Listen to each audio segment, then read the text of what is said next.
dust.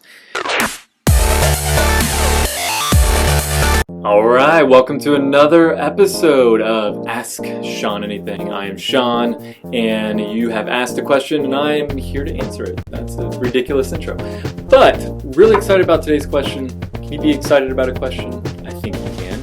Today's question is from Nicole Whip, and she asks a really good question. And I had to think about it a while because, honestly, it's kind of hard to answer because there's a lot of stupid things that people do with marketing. But her question, just to be more specific, is what is the number one thing in marketing that you see people doing that you think is so stupid you can't even stand it? So many things, so little time to talk about all of them.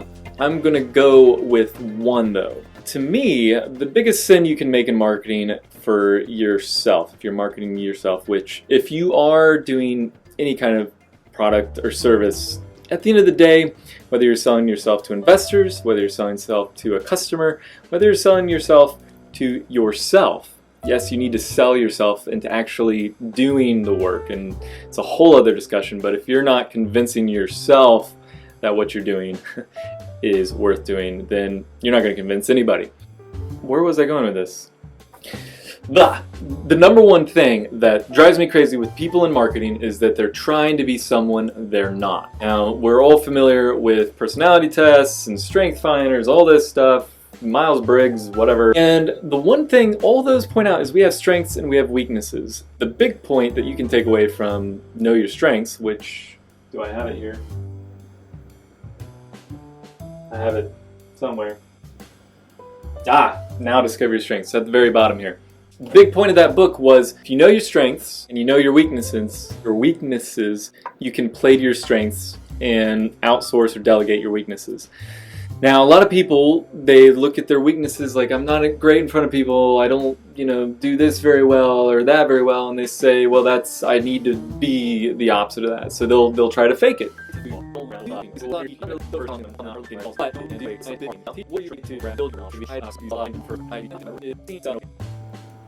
So I just went on a big long rant about working your strengths, being yourself, all the stuff that bugs me about a lot of marketers today. I'm just going to backtrack a little bit and talk about ways to do that in your own business. Here's a practical way to apply this in your own marketing. If you feel like maybe you're just trying to stitch things together, reading Dan Kennedy and putting flashy, crazy things on your website, the way to solve that problem is to connect with your story. Because that's what, at the end of the day, people are going to connect with. How did you get to where you are?